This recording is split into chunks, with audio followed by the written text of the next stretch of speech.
Apa kabar sahabat inti seluruh tanah air, Bapak Ibu dimanapun Anda berada, salam sehat, semoga kita semua selalu dilimpahi kesejahteraan. Seperti biasa, dalam pertemuan setiap hari Selasa ini, kita awali dengan satu salam khas, salam kebangsaan. Senang sekali saya Martin beserta sahabat baru saya yang ada di sebelah kiri saya bisa menjumpai Bapak Ibu walaupun kita bertemu secara daring, secara online. Tapi itu tidak menjadi kendala karena kita selalu berubah, berkembang sesuai dengan perubahan zaman. Sekarang kita banyak sekali bertemu di udara ya Bapak Ibu ya. Nah, malam hari ini kita akan membahas sebuah topik yang cukup menegangkan kalau kita baca ya. Kita melihat dari undangan yang Bapak Ibu terima, topiknya cukup menegangkan, menakutkan tentang blood cancer atau kanker darah. Sebelum kita masuk perlu menyapa beberapa senior di sini. Mungkin ada Pak Ketua Umum, Pak Teddy.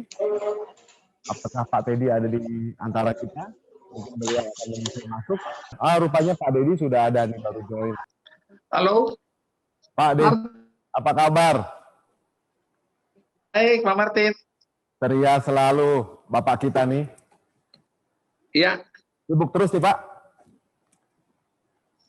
Gimana?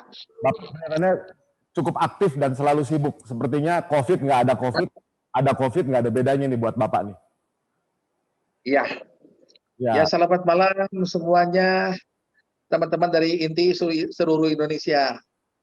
Dan terima kasih semuanya sudah ikut acara ini yang begitu antusias ya. Udah banyak yang ikut. Semuanya terima kasih atas dukungannya semua. Dan terima kasih Pak Martin untuk memhost acara kita ini. Sama-sama. Silakan supaya mengingat itu Pak Martin dilanjut saja. Terima kasih ya, Pak Ketua Perhimpunan Inti Jawa Barat, Pak Deddy Wijaya. Salam sehat Pak, sejahtera selalu. Salam kebangsaan juga untuk Bapak. Ya, Bapak Ibu kita segera mulai acara. Dalam kesempatan ini kita membahas satu topik blood cancer. What should we know? Apa yang perlu kita tahu, apa yang sebaiknya atau seharusnya kita ketahui tentang kanker darah. Sebelum itu tentunya saya perlu memperkenalkan sahabat kita, rekan kita yang akan sharing informasi. Satu lagi, acara ini bukan konsultasi medis. Acara ini kita berbagi informasi mengenai apa yang memang seharusnya kita ketahui tentang kanker darah. Di sebelah kiri saya ada sosok yang keren banget. Kalau zaman dulu ini cocoknya jadi bintang film nih Bapak Ibu ya. Beliau ini kalau zaman sekarang dokter ganteng-ganteng, ada dokter Rodri Himawan. Kita beri tepuk tangan secara online dulu nih kepada dokter Rodri ya. Nah, dokter Rodri nanti akan memandu sahabatnya dari Singapura. Dr. Rodri adalah perwakilan dari Parkway Hospital Singapore, Bandung Office. Dan sahabat di Singapura yang sedang menunggu, yang nanti akan berbagi informasi juga dengan kita di sini adalah Dr. Lee Yusan. Beliau adalah konsultan senior hematologi dari Mount Elizabeth Novena Hospital, Singapore, and Glen Eagles Hospital, Singapore. Jadi kita akan melihat nanti bagaimana informasi-informasi yang perlu kita ketahui tentang kanker darah disampaikan ya Pak Dokter ya. Betul, nah, Pak Martin. Pak Dokter ini taat protokol, jadi selalu menggunakan masker. No problem, kita yang penting bisa mendengar suara beliau nanti dengan jelas. Bapak Ibu, kita akan segera mulai. Pak Dokter Rodri, kami persilakan. Ya, terima kasih Pak Martin. Selamat malam teman-teman semua, teman-teman Inti. Terima kasih kesempatan kami boleh sama-sama belajar lah kita ya mengenai kanker darah. Memang topiknya mengerikan terus terang, berat gitu. Jadi mudah-mudahan kita bisa belajar sama-sama dari Dr. Lee mengenai kanker darah, terus apa yang perlu kita ketahui, bagaimana pengobatan ya gitu. Terus terang ini saya kagok, jadi maaf ya Pak ya saya buka ininya. Silakan Pak Dokter. Ya, gini aja. Jadi sebelum Dr. Lee akan menyampaikan materinya, saya ingin cerita sedikit dulu mengenai Parkway. Apa sih Parkway? Pak minta tolong di-share screen-nya. Ya, Parkway sendiri adalah grup di Singapura yang memiliki beberapa rumah sakit besar. Mungkin Bapak Ibu sudah hafal dengan rumah sakit Mount Elizabeth atau Glen Eagles. Slide berikutnya Pak. Ya.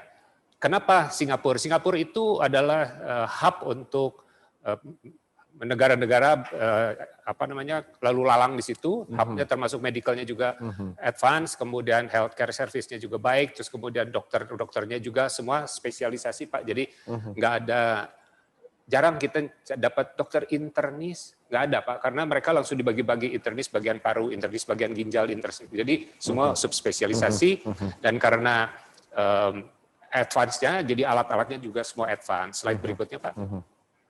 Ya, ini adalah rumah sakitnya 4, ada Mount Elizabeth Hospital yang di Orchard, mungkin kita udah sering dengar.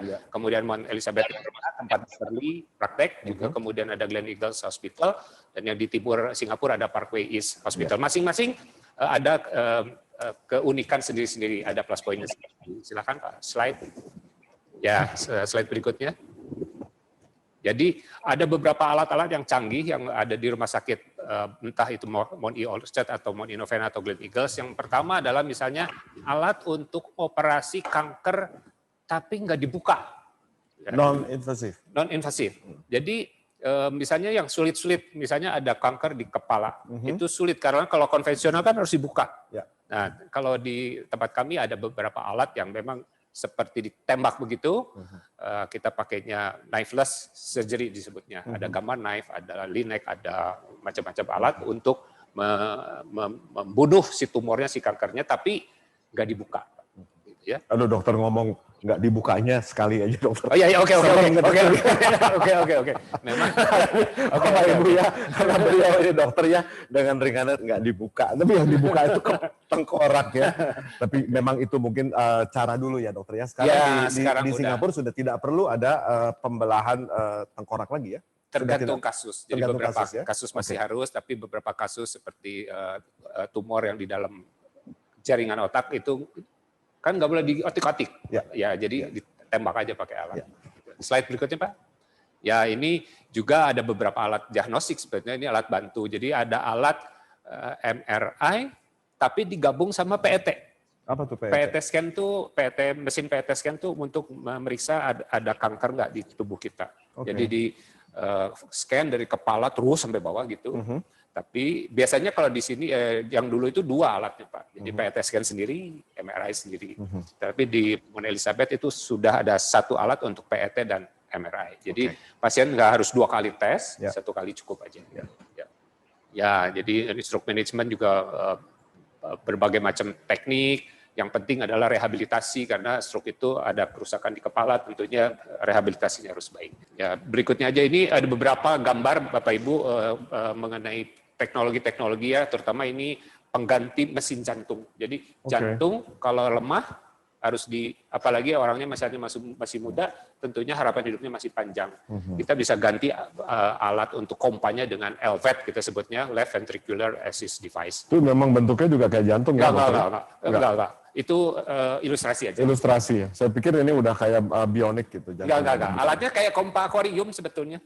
Lebih kecil, tapi ditaruhnya di jantung kita paling kiri. Dia tugasnya untuk pompa. Pakai baterai. Jadi nanti berlaku baterainya itu berapa belas jam, nanti harus ganti baterai. Gitu. Berikutnya.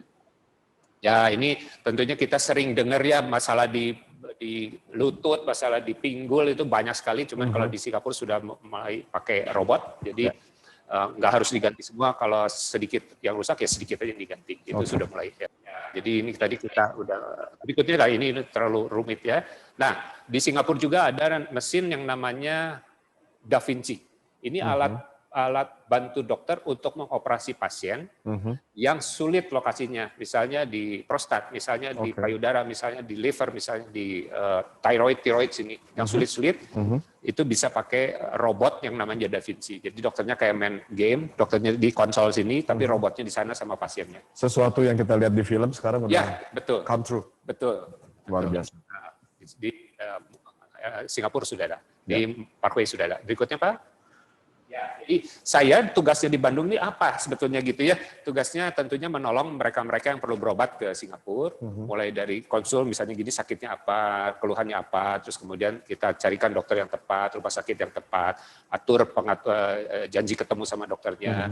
Kalau sekarang COVID tentunya ada tambahan paperwork-nya untuk udah bisa berangkat belum? Sudah sebagian. Tapi masih ada beberapa yang harus kita siapkan gitu ya. Terus kemudian kalau ada yang emergency misalnya dari ICU harus pindah ya, kita juga akan arrange-kan gitu. Sekarang berarti Singapura sudah dengan beberapa condition sudah bisa menerima pasien ya? Iya.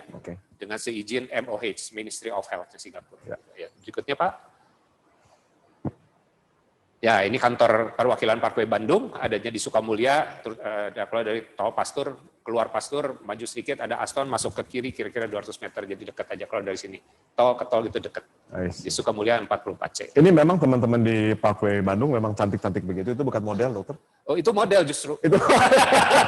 Itu model. Gitu ya. Oke ya, berikutnya Pak. Ya, tentunya hidup kita itu sangat-sangat berharga dan kita harus jaga. Kesehatan itu nomor 1, gitu ya. Makanya kita belajar beberapa hal. Hari ini kita belajar mengenai blood cancer, kanker darah. Selanjutnya, Pak. Ya, hari ini kita akan bersama-sama dengan Dr. Lee. Beliau ini dokter hematologis, jadi dokter yang mengkhususkan diri memang spesialisasinya penyakit-penyakit darah.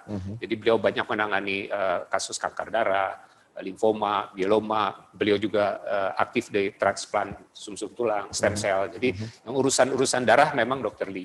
Dr. Lee ini adanya bergabung dengan Parkway PCC, Parkway Cancer Center. Dan kalau saya di Parkway Hospitalnya, Dr. Lee dan timnya di Parkway Cancer Center. Jadi kita bekerja bersama-sama untuk menangani pasien-pasien yang agak kebetulannya kena kanker. Oke, berarti PCC itu salah satu departemen yang tadi dibahas di awal ya? Iya. Oke. Dengan tidak berlama-lama Pak, saya akan undang Dr. Lee untuk join, beliau akan share. Oke. Oke, Dr. Lee, this is your time for share your presentation. Welcome on board, Dr. Lee. Thank you, Dr. Rodri. A very good evening to all the participants. Thank you for joining me and the organizer for the talk about blood cancer today and share some of the information about blood cancer.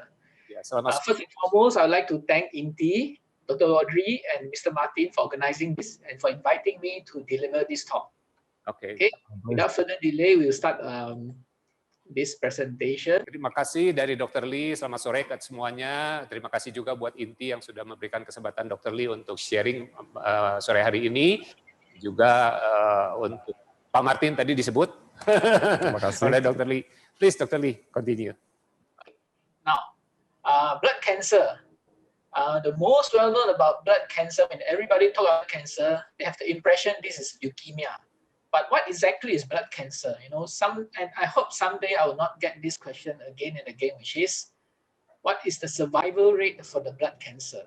Ya, kanker darah yang terkenal di kita adalah leukemia. Tetapi apa sih sebetulnya kanker darah? Apakah hanya leukemia? Enggak, ternyata ada beberapa yang lain. Jadi mudah-mudahan satu waktu nanti Dr. Lee tidak usah menjawab pertanyaan apa atau bagaimana angka kesembuhan dari kanker darah. Yeah, that's because blood cancer there are many types, and there are main 3 types blood cancer: leukemia, lymphoma, and myeloma. Ternyata kanker darah nggak hanya satu, tapi ada 3 tipe, yaitu leukemia, limfoma, dan myeloma. Okay, I will go through each of these major group of blood cancer separately. So now, if you look at how blood cancer blood actually develop, it's from our stem cell. Then when they grow older, they become myeloid or lymphoid. And the myeloid series, we actually develop into all this white cell, different types of white cell, the red cell, and the platelet or the thrombocyte. Oke, jadi dari mana datangnya itu? Sel darah kita itu asalnya adalah dari stem cell yang akan pecah nanti menjadi 2 tipe, yang satu myeloid, yang satu lymphoid. Yang myeloid nanti akan berkembang lagi menjadi sel-sel darah putih, kemudian juga trombosit atau sel-sel beku darah. Yeah, and the lymphoid will become lymphocyte to prevent or to give our immunity to the body. Nah, sedangkan yang limfoid nanti akan berkembang menjadi limfosit. Nah, limfosit ini tanggung jawabnya adalah untuk imunitas daya tahan tubuh kita. Oke. Yeah. So, if all the component of blood start from stem cell, if the white cell development is disturbed, then what happens is those white cells that have been stunted, they will grow, become the leukemic cell or the blood cancer. Nah, pada perkembangannya, kalau si sel darahnya ini ada gangguan, ada perubahan, maka si sel darah putih ini akan berubah menjadi sel leukemia. So if you leukemia, so they are younger cell from the myeloid stem cell to become the leukemic cell, and they cannot grow further to become the normal white cell, or they cannot grow further to become the normal lymphocyte. That's where the leukemia comes from. Ya, jadi ada terjadi gangguan perkembangan sel-selnya. Jadi si sel yang sebelah kiri itu mieloblast, limfoblast, yang kanan limfoblast itu nggak bisa turun lagi menjadi sel yang dewasa. Dia mentok di situ. Nah, itu yang akan jadi sel leukemia. So you can see in the diagram, the myeloid site we can always divide into AML or ALL or CML and CLL. Ya, jadi leukemia ini nanti dibagi lagi, ada yang dari jenisnya, ada yang AML, CML, ALL, CLL. Itu biarin dokternya aja Pak yang pusing. So acute, to diagnose, you must treat the patient immediately. The chronic one, you diagnose, yes, you must treat, but usually they are not so aggressive. We still got a little bit of time to do a lot of investigation. Ya, kalau dokter menemukan tipe yang A depannya, AML atau ALL, dokter akan segera tangani, harus agresif untuk mempercepat penyembuhan. Tetapi kalau yang depannya C, CML atau CLL, masih ada waktu karena tidak terlalu agresif. Now, shown here are many different types of leukemic cell. So don't worry, only that's my job to see which type is the one that the patient has. Ya, jadi Bapak Ibu ini gambar bukan mutiara, tapi itu sel-sel darah leukemia, itu bagiannya dokter Lee aja menentukan CML, ALL, apa itu terserah, biarin aja, kita nanti ikut saran dokter Lee aja. Oke, saya kira tadinya itu bunga malah. Bukan ya. How to diagnose leukemia? So usually patient has symptoms like tiredness because of anemia, fever, non-stop fever, bleeding, and all this lethargy, or we call feeling tired. And we do the blood test, we can see the patient may have a very high white cell count or very low white cell count, or they have this abnormal white cell count. Ya, jadi bagaimana caranya mendiagnosa akut leukemia atau leukemia yang baru gitu terjadi ya? Dari gejala-gejalanya capek gitu ya, pucat, kurang darah, kemudian menggigil terus, demam terus, keluar darah, bleeding terus gitu ya, entah dari gusi atau dari hidung gitu. Salah satu dari gejala leukemia. Kalau diperiksa nanti sel darah putihnya itu normal, entah itu tinggi sekali, entah itu rendah sekali. Gitu. Itu yang salah satu gejala-gejalanya. Oke. Okay. Then how to confirm it? We have to do this thing called bone marrow study. Why bone marrow? Bone marrow is the factory of the blood cell. Okay, all the blood comes from the bone marrow. So if your blood is abnormal, of course, you need to go back and see what is happening to the factory. And one procedure, which is bone marrow study like that, we can do a lot of investigation. Aspirate basically means you look under the microscope. Then other things like flow cytometry, genetic, and all this molecular study. Ya, jadi pemeriksaan lanjutannya adalah pemeriksaan sumsum tulang. Jadi kalau kita diambil darah ini kan yang ada di luar hasilnya.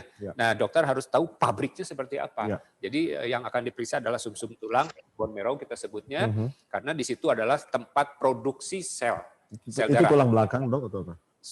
Bone marrow-nya itu diambilnya dari sini dada, Toraks atau dari pinggul. Oke. Gitu, seperti yang ada di gambar situ. Nanti diambil, diperiksa, nanti di teknik-tekniknya banyak pemeriksaan sehingga dokter bisa menentukan ini yang tadi yang mana, AML, ALL, CLL. Ya, oke. Okay. So when we do the bone marrow study, this is what we call aspirate. We look under the microscope to see the red cell. This is the abnormal lymphoma cell for one of the patient. You can see all this abnormal cell under the microscope. And this is the blood of the patient. You can see the different abnormal cell. So this is the job of hematologists.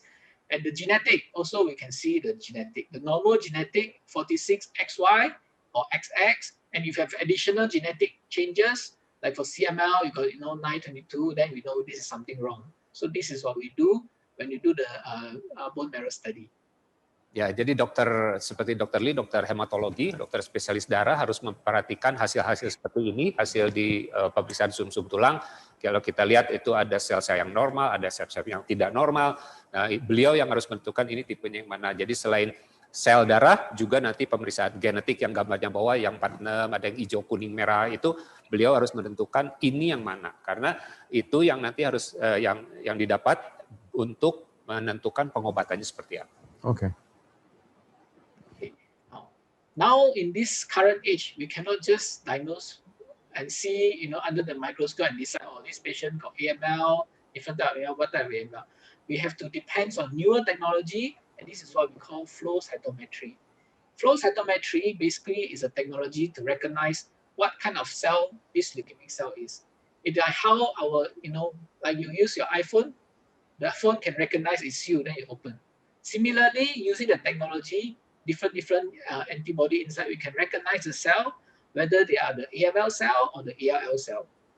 Jadi ada teknologi yang baru lagi namanya flow cytometry yang bisa membedakan jenis-jenis sel tergantung dari mana aja yang rusak. Nah itu alatnya lebih baru, jadi bisa lebih tepat diagnostiknya. Oke. Yeah, we can also use this technology to see the response to treatment until very, very low level, measuring like 1 in a 1,000 cell. Meaning you want to find one leukemic cell after you search for 1,000 cells. That's how powerful this technology can become. Ya, jadi sangat-sangat akurat. dari banding 1.000 juga udah ketahuan. Ya, Gitu. mengidentifikasi Identifikasinya Okay. selnya. Jadi memudahkan dokter untuk nanti pengobatan Mhm. selanjutnya.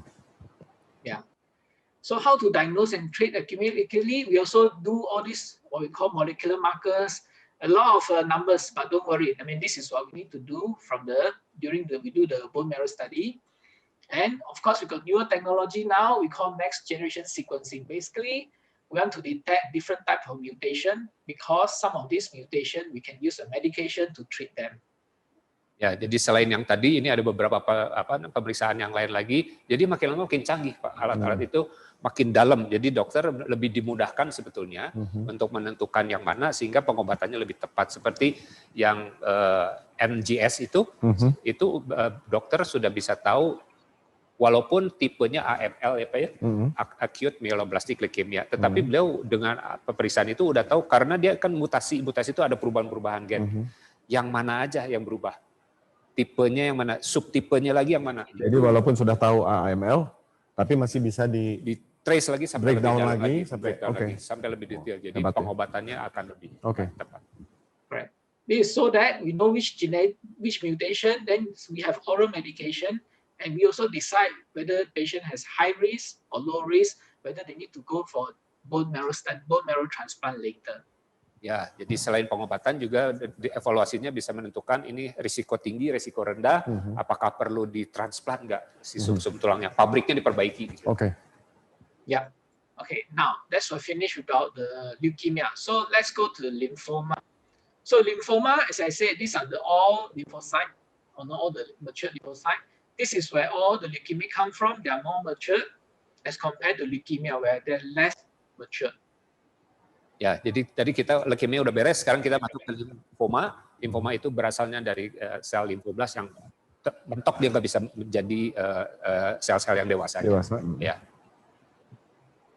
Okay, if you look at lymphoma, actually we always tell the patient we've got two groups, Hodgkin, non-Hodgkin. Okay, that's most important. And non-Hodgkin, we have all the B, T, and K. And the most common, of course, is the B cell non-Hodgkin lymphoma. Ya, dari limfoma sendiri dibagi dua grup besar, Hodgkin lymphoma sama non-Hodgkin atau NHL. Yang NHL yang kita sering dengar itu B cell atau T cell atau NK T cell. Jadi ada sub-tipe lagi dari non-Hodgkin lymphoma. Oke. Yeah. But to be honest, that's not so simple. So, diagnosis is very, very important. Jadi nggak simpel begitu Pak. Ternyata banyak sekali itunya subtipenya lagi. Karena kalau yang lymphoma ini ada lebih dari 60 subtipe. Jadi lymphoma, Hodgkin, dan non-Hodgkin, dari situ turunannya lagi ada lebih dari 60. Nah itu dokter nggak boleh miss. Kalau miss kan salah pengobatannya. Ya. So getting the correct diagnosis, I think, is the first step towards a good outcome. And to get that, we need to good pathologists to look at the specimen, and they have to use enough markers to make sure they get the diagnosis correct. And why is it so? Because with that, we have a lot of new targeted treatment that we can give for all these different types of lymphoma currently.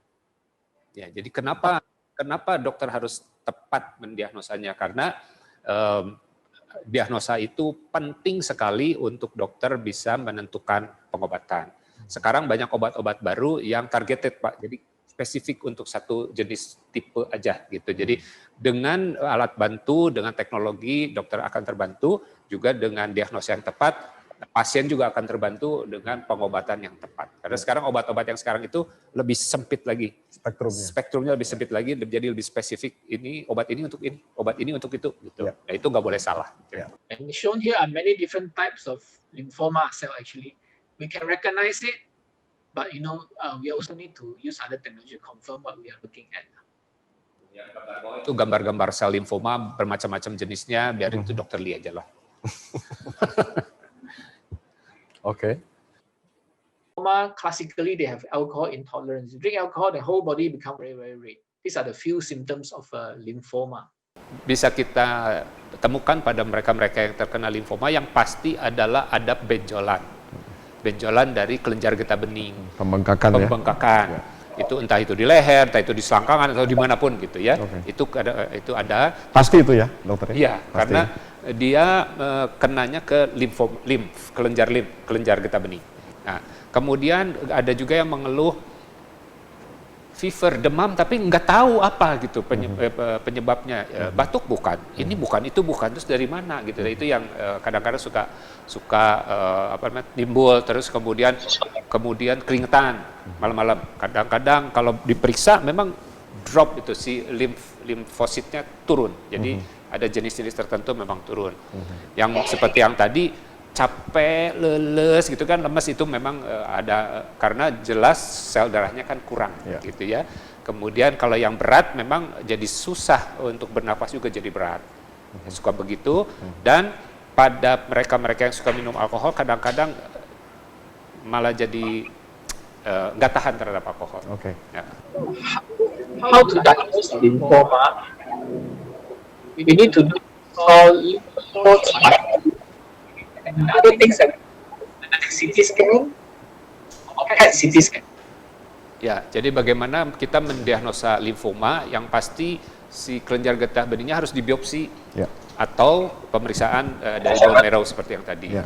Kemudian dibantu dengan CT scan, di CT scan dilihat di mana ada yang pembengkakan, tentunya ukurannya berbeda gitu ya, lebih besar. Kemudian pemeriksaan yang PET scan itu dokter bisa lihat yang mana aja dan posisinya di mana aja dan ukurannya berapa yang membesar. Jadi dokter bisa menentukan pengobatannya itu seperti apa.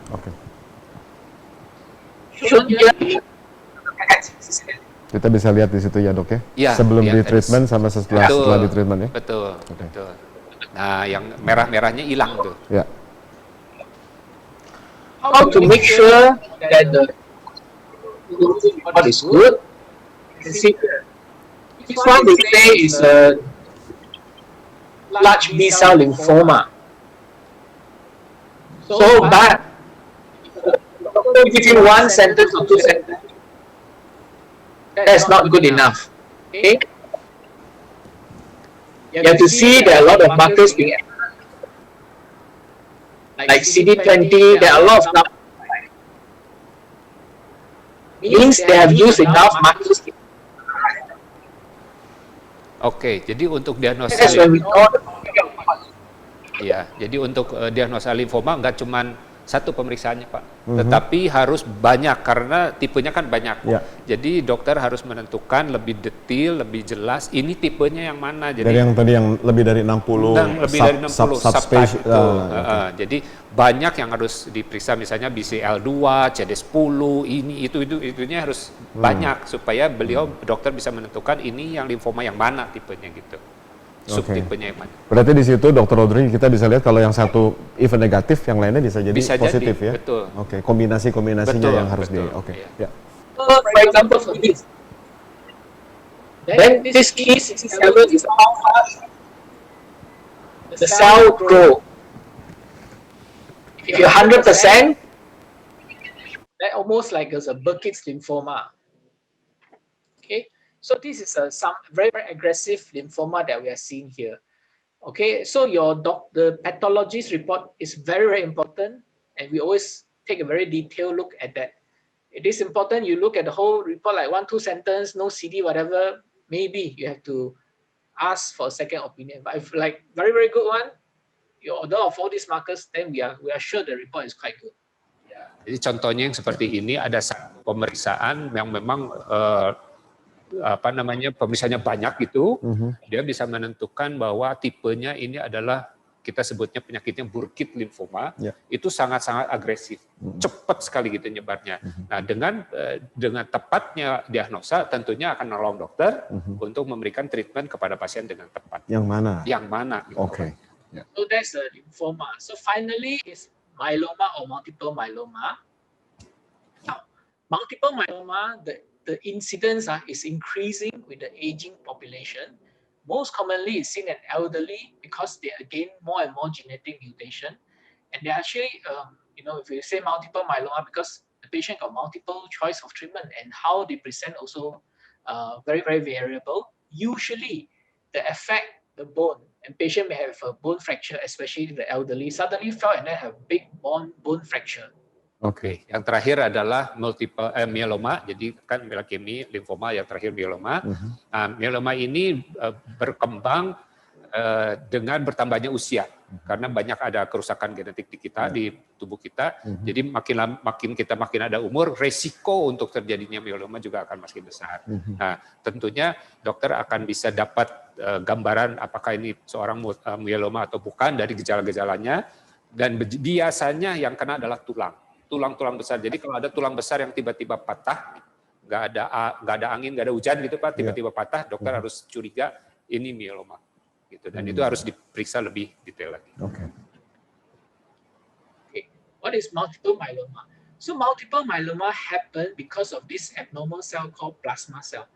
Normal plasma cell can produce different types of antibody, and you see here different color. But if the abnormal plasma cell, they only produce this one type of antibody alone, and that's why the patient have this multiple myeloma due to accumulation of different one subtype of abnormal antibody. Ya, jadi apa itu myeloma? Sebetulnya normal plasma sel itu membentuk antibodi bermacam-macam, beberapa macam gitu, tergantung keperluan badan. Tetapi kalau pada yang disebut myeloma, si abnormal sel ini, sel yang nggak normal ini hanya memproduksi satu jenis aja antibodi dalam jumlah yang banyak. Nah, itu yang menyebabkan kerusakan pada tubuh kita karena si selnya hanya memproduksi satu jenis antibodi aja. Okay. Now, the symptoms of multiple myeloma, when there is a very, very low stage, patient can be no symptoms. And when the disease is more advanced, patient may experience protein in the urine. How they present, they pass urine, they can see a lot of bubble in the urine. Patient can have bone fracture, they can have kidney failure, they can feel very tired, and because of this anemia. Gejala-gejala multiple myeloma itu apa? Tahap awal itu malah nggak ada gejala sama sekali, kita nggak ada keluhan. Tetapi yang gejala yang lanjut, pasien itu bisa merasakan ada protein di urinnya, jadi ada protein, jadi si warnanya urin itu lebih keruh, berbusa biasanya gitu. Kemudian tiba-tiba patah tulangnya, kemudian gagal ginjal, kemudian bisa pucat, kurang darah, bisa juga perasaan capek, lemes gitu. Itu gejala-gejala myeloma. Yeah. How to diagnose multiple myeloma?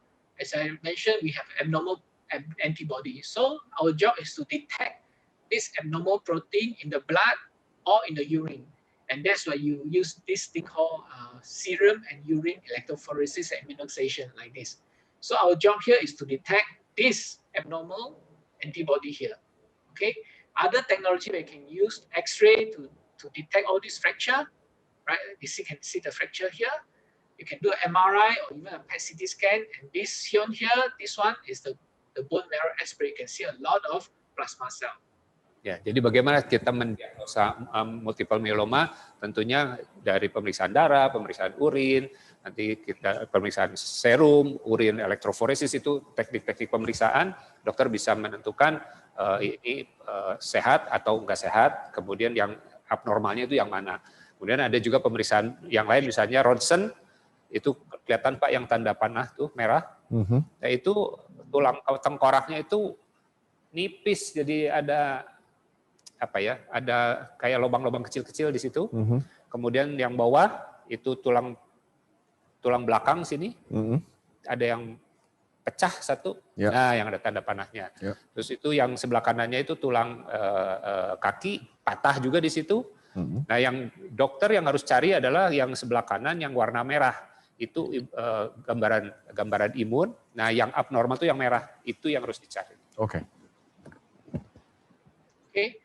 So multiple myeloma, when you detect very early, maybe we have to be careful and monitor. How do we know when patient need treatment? When the patient have a kidney failure, bone fracture, very high calcium, or anemia? Ya, jadi bagaimana dokter mencoba untuk mengobati pasien, itu ada beberapa tahap yang harus diperhatikan. Apakah kalsiumnya cukup atau kelebihan, bagaimana fungsi ginjal, apakah ada kekurangan patah tulang, atau misalnya ada hal-hal yang lain. Itu resiko-resiko yang perlu dipertimbangkan oleh dokter. Okay, other things we look at also the bone marrow. If a lot of this abnormal plasma cell, we also need to treat. Other things like we look at all this abnormal antibody and look at scan. These are the other things that we can do nowadays. Ya, jadi dokter harus periksa, tentunya apakah plasmanya cukup atau enggak, atau malah jumlahnya jadi banyak. Nah, kalau itu mengarah ke myeloma, kemudian serumnya seperti apa, kemudian hasil MRI juga bisa diperhatikan oleh dokter untuk menentukan ini myeloma, pengobatannya seperti apa. Okay, so just show some case sharing.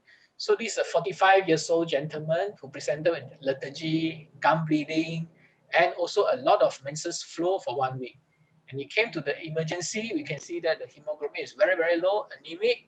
The white cell count is higher than normal, and the platelet is abnormal. And we look at under the microscope, because we know anemia and all these symptoms and bleeding. We look under the microscope, we know the diagnosis straight away, or we suspected the diagnosis straight away. Oke, jadi ini adalah contoh kasus yang ditemukan oleh Dr. Lee. Ada pasien 45 tahun dengan gejala-gejalanya lemah badannya, gusi berdarah, kemudian menstruasinya banyak sekali gitu, nggak berhenti-berhenti selama sebulan. Pada pemeriksaan HB-nya cuma 4,5, kemudian sel darah putihnya tinggi sekali, itu 25.000, kemudian sel pembuluh darahnya, trombositnya 20. Itu rendah sekali karena normalnya itu harusnya di atas 140. Nah, dokter begitu diperiksa di bawah mikroskop, dokter udah tahu oh ini sakitnya apa. Why? Is because this cell you got like two lobe, almost like from far, almost look like somebody's almost look like what we call buttock cell, and this is how we know this patient may be having this condition called APML. Ya, dari pemeriksaan darah kelihatan sekali itu yang ungu-ungu. Dari situ dokter udah bisa menentukan ini kemungkinan adalah APML. So, and true enough, we do some genetic testing. This is what we call the APML cell.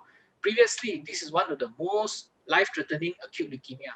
However, currently, this is the most treatable leukemia among all this leukemia. And the treatment is using a medication like vitamin A derivative called ATRA, or we call all-trans-retinoic acid. This is not the retinoic acid for the Jarawat, no. This is the all-trans-retinoic acid. Ya, jadi dulu yang namanya APML itu adalah penyakit yang mengancam jiwa. Tetapi ternyata sekarang itu gampang diobatinya sebetulnya gitu. Dengan kemajuan, dengan penelitian udah ketahuan bahwa treatmentnya itu cuma pakai vitamin A, turunannya vitamin A. Bukan vitamin A yang buat jerawat, kata Dr. Lee, tapi turunannya itu pengobatannya. Dan itu most treatable, jadi mudah sekali sebetulnya diobati. Yeah, so this patient APML ya? Yes, APL ya? APML, ya. APML ya. And the patient was started on the The Etra is just an oral medication. So she was started on the medication when she came in immediately. So this type of leukemia has a specific genetic mutation, we call PML-RARA, and we can use the test to do it. The turnaround time can be 1 to 2 days, and we get the diagnosis straight away. Ya, jadi tipe yang lain yang ada mutasi genetiknya kita sebutnya PML-RARA gitu ya. Nah, itu membutuhkan pemeriksaan yang khusus, FISH namanya, kemudian molecular test untuk menentukan ini yang mana gitu, PML atau RARA gitu. This mutation actually stunted the normal development of white cells. So they progress until certain level, then they cannot become more mature, and that's why all these cells become APML cell. And to overcome this Etra overcome this inhibition and helps the cell to develop into a mature white cell. And currently, the treatment for this APML can rely on the Etra and what we call arsenic. Arsenic is is an ingredient commonly found in Chinese medicine. Ya, jadi ada dalam perjalanannya pembentukan sel itu ada beberapa tahap, nah berhenti di tengah-tengah gitu. Nah, itu yang menyebabkan APML, dan itu pengobatannya pakai Atra. Tadi turunannya dari vitamin A dan arsenik. Itu ternyata arsenik itu ditemukan juga di Chinese medicine. Yeah, so the treatment now from chemo now become more and more targeted nowadays. Ya, jadi sekarang pengobatannya dari kemo sekarang lebih spesifik lagi, targeted. Jadi sakitnya ini obatnya, sakitnya A obatnya B, enggak sakitnya A obatnya ABCDE, itu enggak. Tapi ini masih juga termasuk kemo. Termasuk kemo, tapi kita sebut targeted. Jadi sangat-sangat spesifik. Targeted. Okay, this is a lymphoma. So this is 45 years old gentleman with a neck lymph nodes. Shown here is the PET CT scan. You can see it's a big lesion to the neck. Then it also involved the liver as well as the kidney there. And you can see this is a standard histological report. You can see there are a lot of these are, at least you can see 1, 2, 3, 4, 5 markers, and then 6, 7, 8. Okay, at least this is quite reasonable kind of a report, and we can actually trust this kind of report. So it's important to see the histological report. I mean, it's not the job for patient to see, but at least you can see some of it, or then at least more reasonable.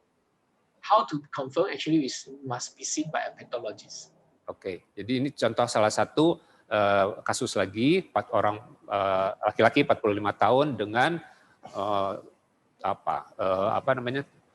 pembesaran kelenjar getah bening di leher. Pada pemeriksaan ternyata betul di lehernya ada yang gambar sebelah kiri ya, yang putih-putih itu di leher, dan sebelah kanan tuh di liver, banyak sekali putih-putihnya.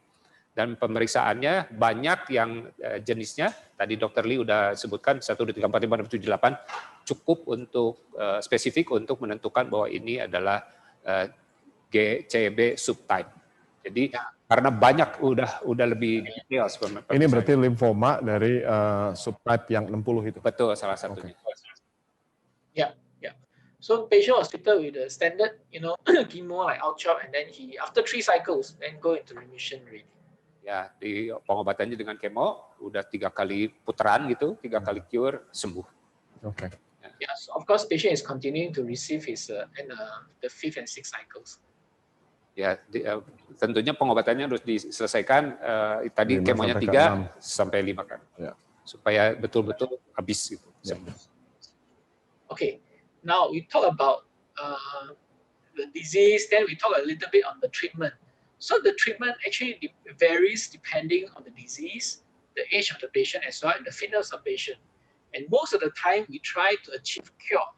However, in some scenario, especially the elderly population, I guess disease control is more meaningful than actually achieving a cure, so that they can have a more valuable time. And certain disease can be cured, but for some, the aim for very good control with normal lifespan using targeted treatment, it is more important. Ya, jadi pengobatannya seperti apa? Yang nomor 1 tentunya tergantung dari jenis penyakitnya sendiri, kemudian umur dari pasien, kemudian kadang-kadang ada penyakit yang memang bisa disembuhkan, Pak. Tetapi ada juga terutama mereka-mereka yang udah ada usia, dokter akan jaga jangan sampai maju cepat, tapi ditahan segitu karena mungkin kalau orang udah tua kan terima kemo nggak kuat. Jadi ditahan supaya jangan maju terlalu cepat, progresnya terlalu cepat. Kadang-kadang ya kita memberikan kesempatan kepada pasien itu untuk tetap menikmati lifestyle-nya, hidupnya dengan baik, walaupun ada penyakitnya, tetapi bisa dikontrol terus. Okay. Keep the quality of life. Yes. Yeah. Yes. Okay, I'll just give a very brief introduction of, the idea how we treat different types of blood cancer. So for acute leukemia, the aim is to achieve leukemic cell less than 5%. Okay. Now, I remember I talked to you about the flow cytometry. Now the new target is want to achieve what we call negative, minimal, or measurable residual disease, MRD negative. How we do that? We give a free induction chemo, consolidate, and after that we decide whether patient need to go for transplant or not. Ya, jadi untuk pengobatan leukemia, targetnya adalah jumlah sel leukemianya harus kurang dari 5%. Ya, tadi pemeriksaan gitu ya, Pak. Kalau sudah treatment, targetnya harus kurang dari 5%. Nah, target yang itu yang kurang dulu, dari ya. 5% dari 100%-nya apa? Sel leukemianya. In total dari kondisi sebelum dianggap 100%, ya, dan ya. pengobatan itu 100% all the white cell. kurang dari 5% dari kondisi Ya. semula ya. Ya. Kemudian target sekarang adalah kalau bisa dibilang 0, minimum residual disease. Jadi akan sama 0. MRD. Ya. Jadi diinduksi pakai kemo, konsolidasi, kalau perlu dilakukan transplant. Yeah. So how to decide? Then we see the response of patient and the genetic mutation that I mentioned. So if no good genetic mutation, no good response, then patient will benefit from allogeneic stem cell transplant. We see the response and the genetic mutation. Ya, jadi dokter akan lihat respons terhadap kemonya, kemudian mutasi genetik di badannya seperti apa, apakah pasien ini sudah menerima pengobatan konvensional seperti itu, atau kalau misalnya nggak berhasil, ya mau nggak mau harus transplant. Okay. Now, we have a lot of new targeted treatment orally or using injection. Most of it is oral. So how they fit in, we can use it different phases like induction or consolidation. And shown here are the many different types of new targeted treatment. Jadi yang sekarang berkembang adalah targeted therapy. Jadi obat-obatnya sangat-sangat spesifik. Biasanya diminum aja, nggak usah diinfus. Ada beberapa tipe, macam-macam tipenya, dan targetnya adalah pasien itu bisa terbantu dengan obat-obatan yang walaupun hanya diminum kemonya. And the treatment for lymphoma aggressive type, the aim is to achieve complete remission. No evidence of disease based on the scan like PET-CT scan. Ya, untuk limfoma yang agresif, target dokter adalah 100% sembuh, Pak. Ya. Tidak ada lagi selnya, tidak ada lagi limfomanya. Jadi itu bisa nanti dievaluasi dengan scan, PET scan. Oke. You use 4 to 6 cycles of immunochemotherapy plus or and then we decide whether the patient need further treatment with radiotherapy. Ya, biasanya dengan disebutnya imunokemoterapi 4 sampai 6 cycle, terus ditambah bila perlu ditambah dengan radioterapi. Oke. Radiasi. Radiasi. Ya. And then for the indolent slow growing type of lymphoma, the aim is achieving a very good control, if possible, achieve the complete remission.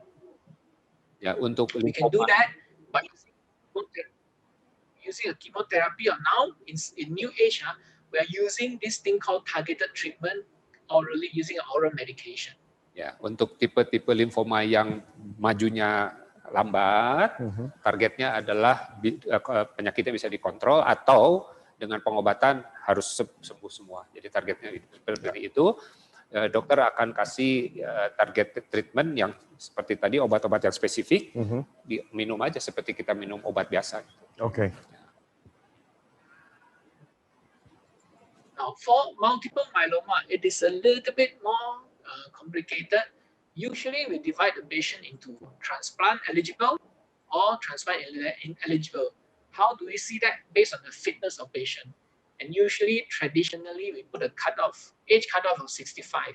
But nowadays, we see that there are a lot of elderly patient more than 65 but they are very, very fit, so they are still considered transplant eligible. Ya, jadi untuk pengobatan mieloma rada rumit, harus dibagi dua kelompok besar yang memungkinkan untuk ditransplant sum-sum tulang dan yang tidak. Nah, batasnya sebetulnya zaman dulu tuh 65 tahun, Pak. Tetapi umur 65 untuk transplant. Tapi sekarang banyak mereka-mereka yang umur 65 sehat badannya gitu. Jadi masih memungkinkan untuk ditransplant. Untuk menerima transplantasi. Ya. Itu kalau mieloma itu kalau di bahasa Indonesia, bahasa pasarnya itu kanker tulang bukan sih? Beda lagi. Beda lagi.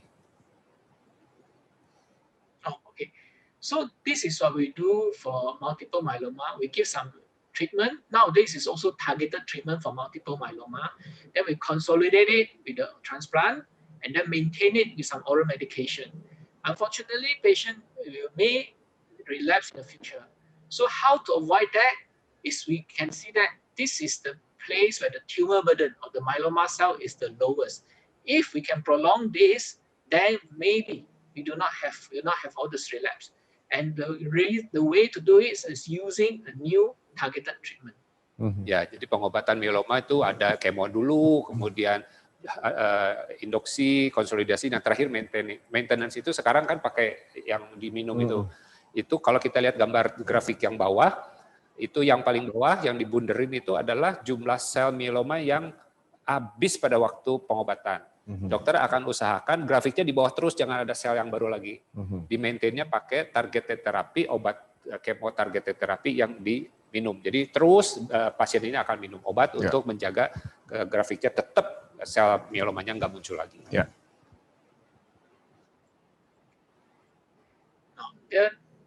Another thing to know is that now we have a lot of targeted therapy that what I mentioned just now. So all these oral targeted therapy can be usually they are in the oral form, and they actually improve the outcomes of patient, and they are more tolerable compared to conventional chemo. Means what? Which means that the more elderly patient can be treated with oral medication alone. Ya, jadi keuntungan dari targeted terapi adalah nomor satu bisa diminum seperti biasa aja obatnya. Nah, dengan hasilnya bagus gitu, dari penelitian bagus untuk pengobatan blood cancer targeted terapi. Jadi mudah dan efek sampingnya sedikit. Jadi bisa ditoleransi oleh mereka-mereka yang sudah lansia, Pak, yang umurnya udah tua. Okay, shown here are the picture for different types of oral targeted. Like this is for CML, this is for AML, and this is for CLL. There are different types. Just a show. Ya, just to share. Gambar di bawah itu ada beberapa macam obat yang oral yang bisa diminum seperti biasa untuk pengobatan blood cancer. Yeah. Okay, just show here is one of the treatment here. The red line is the oral targeted treatment. The blue line is a chemo. And you can see at the 3 years, the red line better, more survival, better disease control compared to the blue line. This will show that now oral targeted chemo. Ya, dari grafik ini kita bisa lihat yang grafiknya merah itu, yang garisnya merah itu pengobatan targeted terapi dengan diminum biasa aja, nggak usah di kemo seperti di infus. Hasilnya jauh lebih bagus dibanding yang justru yang di infus. Nomor satu, pasiennya lebih mudah, ternyata hasilnya juga lebih baik. Ya. Okay. Other thing we don't know is when we talk about blood cancer, everybody will say about or will ask about bone marrow transplant. Bone marrow transplant may be needed, but actually it's not for all patient. Ya, jadi banyak juga pasien-pasien atau keluarga yang tanya apakah perlu ditransplant sum-sum tulangnya, enggak. Jadi ada beberapa tipe memang yang perlu, ada beberapa tipe juga yang tidak perlu. Jadi enggak semua kasus kanker darah itu harus ditransplant. Okay. Yeah. So, for example, the one in the red box, acute myeloid leukemia, if a low risk, mean there's no additional high risk genetic mutation. No genetic mutation is what we call low risk, and achieve very good remission with the chemo, we call low risk. So generally, we don't do transplant for this patient, and we only do for all these high risk patient, like all the S, all these other high risk patient. Ya, jadi transplant itu lebih ditujukan kepada mereka-mereka yang high risk. Ada tipe-tipenya, itu yang di kotak merah oleh Dr. Lee, itu yang justru yang tidak high risk. Kalau tidak high risk, nggak perlu transplant, Pak. Ya.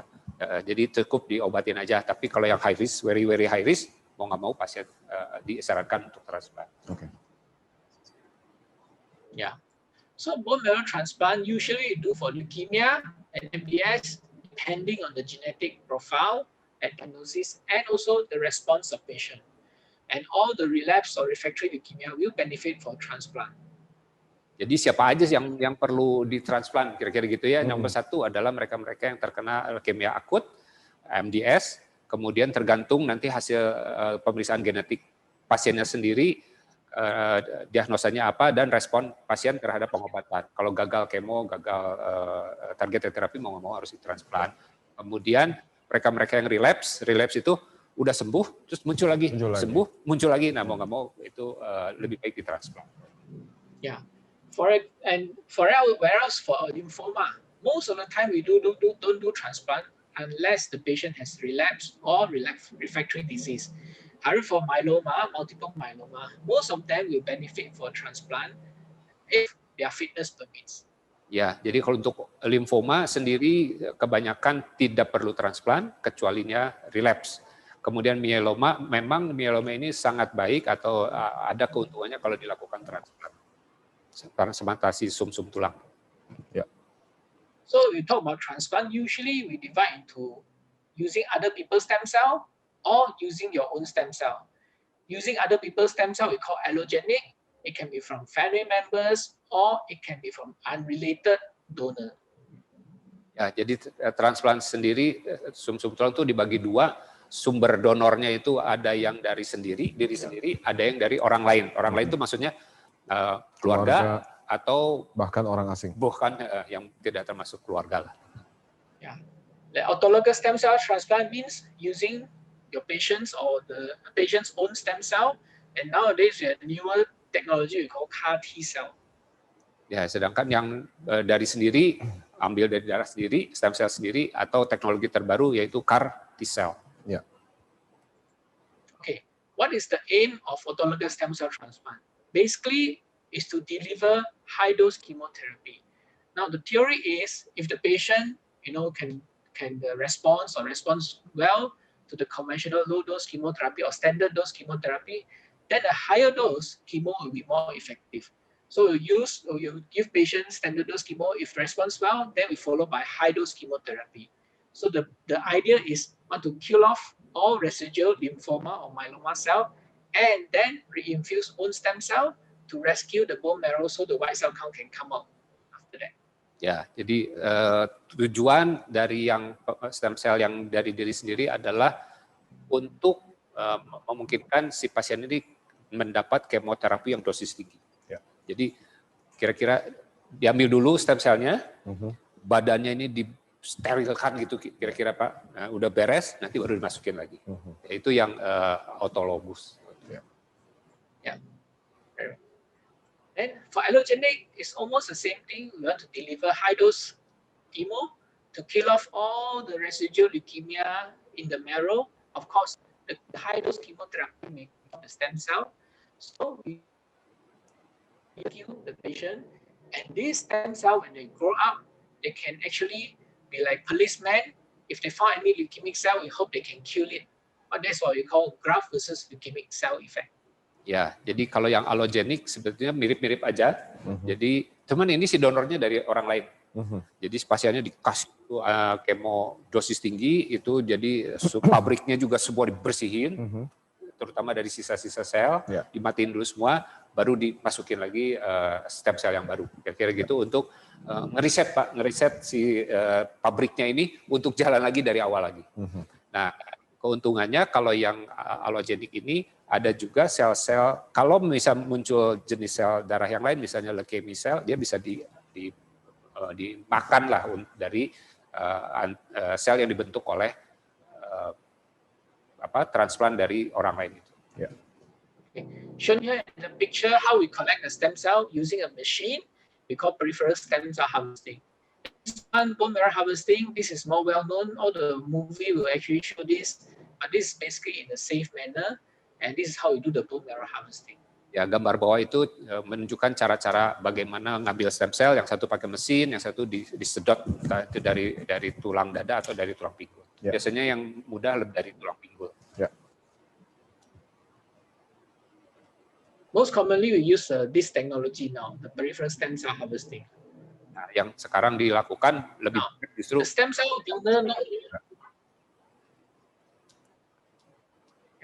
So the stem cell harvesting also can be found from the unrelated donor.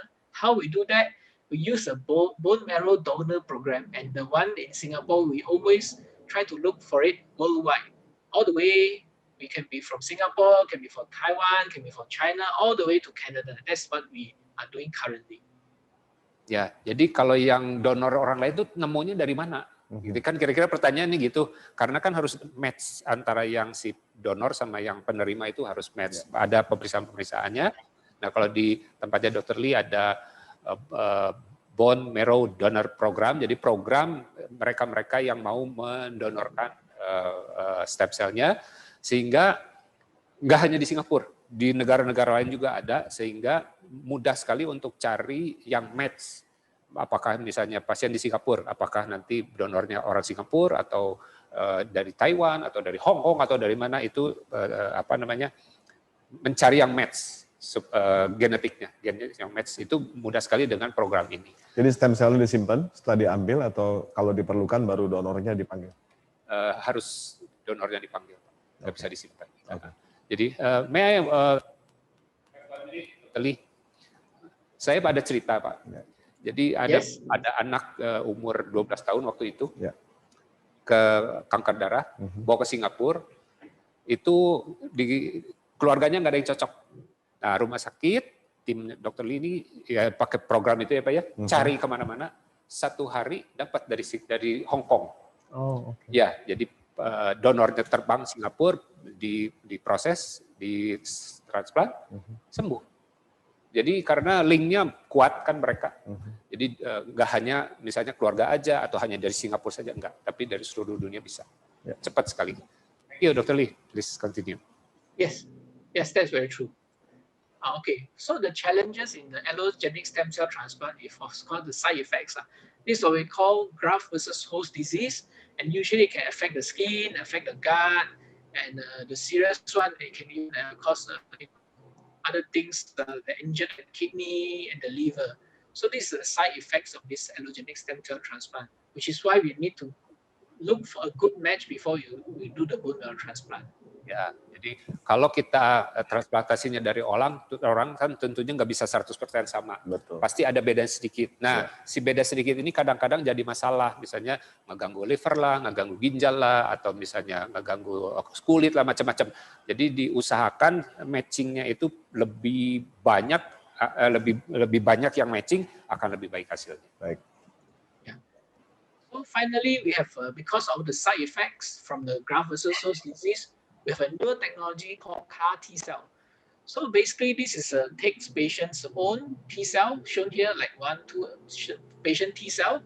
Then we genetically modified it, grow it, and then infuse back. So when this infused genetically modified T cell go into the body, it will drag the tumor cell. Ya, ini adalah teknologi yang terbaru, CAR T cell. Jadi ambilnya dari sel T sel badan sendiri, tetapi nanti dimodifikasi. Si gennya ini dimodifikasi, udah dimodifikasi menjadi yang bentuk yang diinginkan oleh dokter, diperbanyak, masukin lagi ke tubuhnya. Nah, ini yang di targetnya adalah atau tujuannya adalah mematikan sel-sel yang abnormal tadi. Jadi dari selnya dari badan sendiri, diambil, dibetulin, perbanyak, masukin lagi. Itu sebutnya CAR T cell, teknologi yang lebih baru. Okay. Dr. Lee, excuse me, we have 5 minutes to go. Okay, so these are the different efficacy of CAR T cell. It's just an introduction. So finally, I want to talk something that not only treatment, but we have to emphasize that nutrition is also important, because we have patients have to go through the chemotherapy and all this intensive treatment, and we must make sure the patient have enough food intake so that they do continue to lose weight, and then they be so weak that they fight the cancer. Ya, jadi selain pengobatan ternyata nutrisi juga perlu, gizi juga perlu, karena kemo itu keras obatnya. Jadi badan itu harus fit untuk menerima obat-obat keras. Jadi tidak boleh dilupakan bahwa nutrisi atau gizi untuk pasien-pasien kanker ini sangat-sangat diperlukan. Oke. So Parkway Cancer Center always has a website on what to eat when they are going undergo chemotherapy. These are the things that they can eat and cannot. A lot of time people will say cannot eat meat, but actually in the moderation they can be taken. A lot of times when your patient have cancer, there will be a lot of supplements being introduced. Actually, we don't encourage supplement during chemotherapy. Just a normal, healthy, balanced diet is enough. Ya, jadi kalau kita buka webnya Parkway Cancer Center, ada suggestion atau usulan atau saran untuk gizi.